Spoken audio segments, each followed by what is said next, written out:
Gelo makaraylan xwaz birakujiya Arslan bike anjî agirê wê gur bike.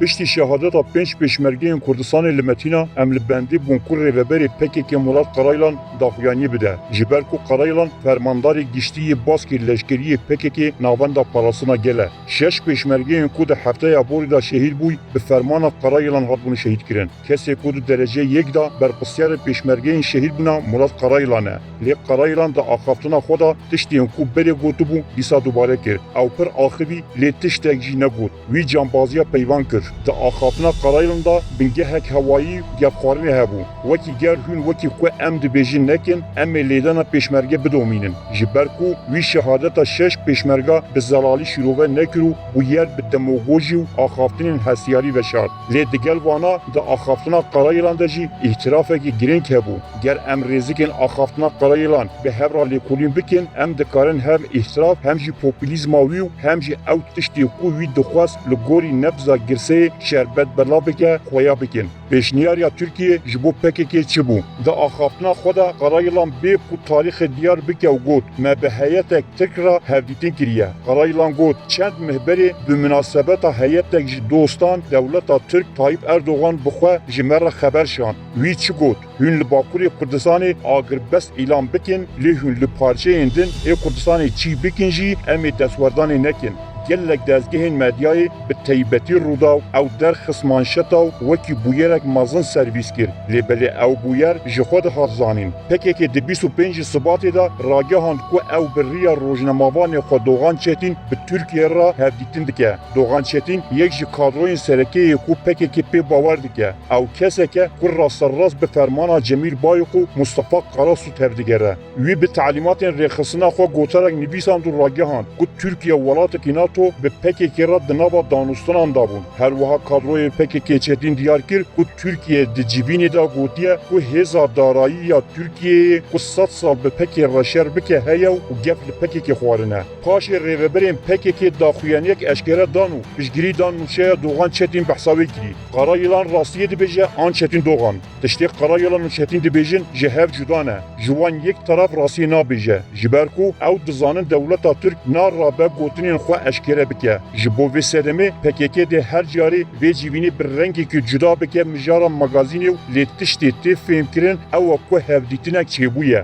Ya rastır ma piştî sala 1990 heya niha hevdîtinên dewleta Tirk û PKK qet sekinîne bêguman na. Hevdîtina PKK û dewleta Tirk herdem heye. Biriya Öcalan, parêzvan û parlamenteran li ser Ewropayê her tim hevdîtin berdewam bidûne. Mînak dema ku Efrîn ji hêla Tirkiyeyê ve hat dakirkirin, Karaylan got Rusya û Tirkiyeyê heyetek şandiye İmraliyê. Ji bo em Efrînê berdin. Zextek mezin li ser rêberê me dikin. Em rojên pêş de ji bo raya giştî bebêjin. Lê heya niha jî nehatiye eşkere kirin. Ji ber vê yekê her dem hevdîtinên PKK û dewleta Tirk hene. Qey makula ku Tirkiye ji PKK ra gotibe hûn li Tirkiye agirbestê pêk bînin li parçeyên din çî dikin bikin. Bêguman ev ne tiştekî makule. Ma ji sala 2016 ve PKK çi çalakî kirin ku zorê bide Tirkiyeyê.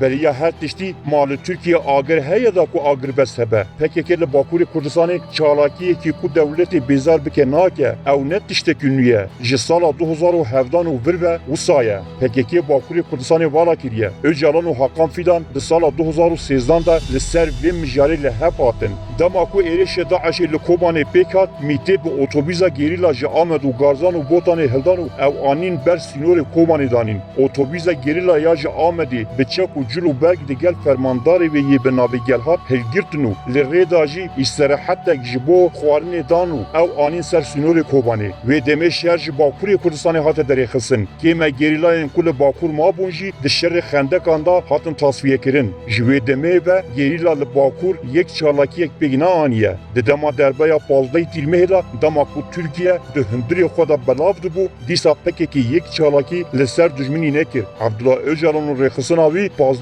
Tîrmehê li dor AKP kom bûn û nehiştin dewlet têk biçe. Vêja Karaylan behsa çi agirbesta bê agir dike. Niha Tirkiye duwarê aborî siyasî û dîplomatîk de di rewşekeya herî xirab de ye. PKK li Tirkiye an li Bakurê Kurdistanê yek çalakî ku dewletê bihejîne nekir û nake. PKK û Tirkiye bi zanebûn şer derbasê axa Başûrê Kurdistanê kiriye.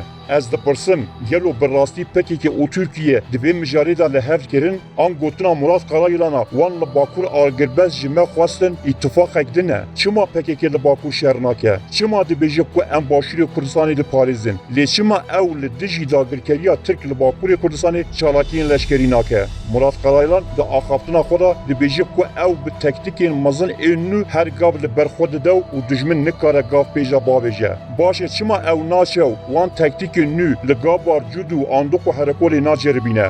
Gelo PKK têkiliyek çawa bi hêza Tirkiya şeladizê û kahnîmasî heye? Ger berxwedanekî wisa heye? Çima li çiyayên Bakurê Kurdistanê dengê yek fîşekê naît? Karayılan da axaftina xwe ya ku di yekî Gulanê da li Anefê hat weşandin de got ku êrêşa li dijî bingeha kontrolê ya Tirka li şeladizê êrêşa hişyariyê bû. Karayılan got ji ber vê yekê ew hişyariyek bû ku wan dan hêzên dagirkeran. Ên ku berê li Başûrê bi cih bûne, hereket nekin û nekevin nava vî şerrî. Ger ew hêz tev li şer bibin, ew ê li her deverê bibin hedafa hêzên me. Ev îmkan me hene. Em bawer dikin ku dê ev peyam bigihêje cihê peywendîdar. Karayılan peyamek ji hêzên Tirkiyên dagirker ên li Başûrê Kurdistanê reşand. Diyar bû ku PKK li Başûrê Kurdistanê li gel hêza Tirk di nava peywendiyan da ye. Angu PKK li gel hêza Tirkiya şeladizê peymanana êrişkirinê îmza kiriye li hevdû naxin.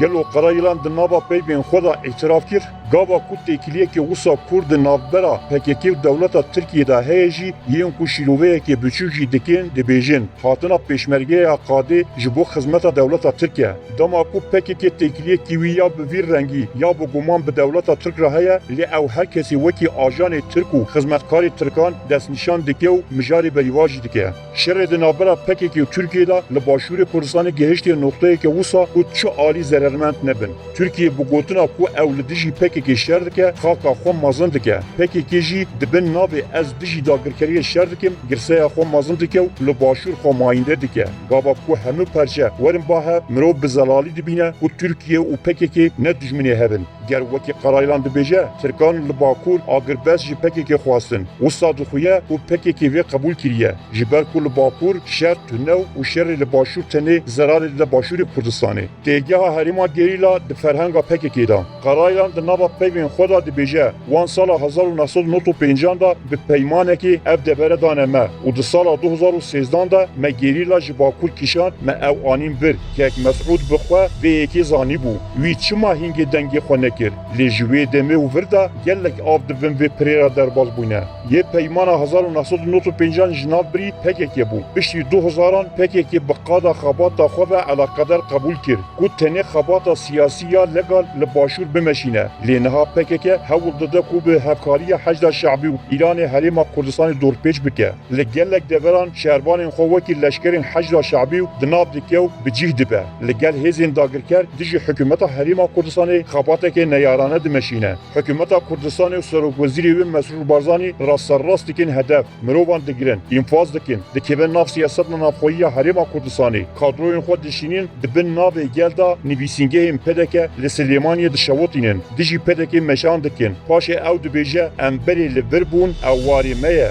PKK ji tu kolonyalîst û dagirkeran daxwaza axî nake. Tenê jî herêma Kurdistanê daxwaz dike. PKK, Cemîl Bayîk û Murat Karayılan ji tu welatekî daxwaza axî nakin. Lê belê berhatî dibêjin ku parçeyekî axa hikûmeta herêma Kurdistanê ya me ye. PKK ya ku têgihînên Tirkbûn û Îranbûnê dixwaze li gel sîstemên kolonyalîzmê entegre bibe, lê ew PKK qet nafikire ku li gel hikûmeta herêma Kurdistanê entegre bibe. Loma em dibêjin çiyayên herêma Kurdistanê dibin dagirkirina hêzên çekdarên Tirk û PKK de ne.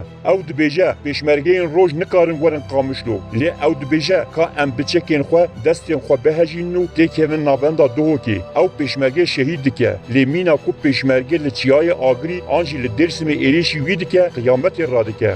Di holê da çî birakujî nîne. Gava ku du alî êriş hev dikin dibe birakujî. Niha êrişek PKK heye. PKK şerê birakujiyê bur dike. Parlamenter rêvî Kilorî ku gundê wî dibin êrişên dagirkeran da ye pir baş got. Desteserkirina beşek ji xaka herêma Kurdistanê dagirkeriye. Çi dewleta Tirk be, çi PKK be qet ferq nake. Tevahiya axaftina Karayılan ji bo veşartina vê tevgera dagirkirina du aliya PKK û Tirk li ser xaka hikûmeta herêma Kurdistanê bû.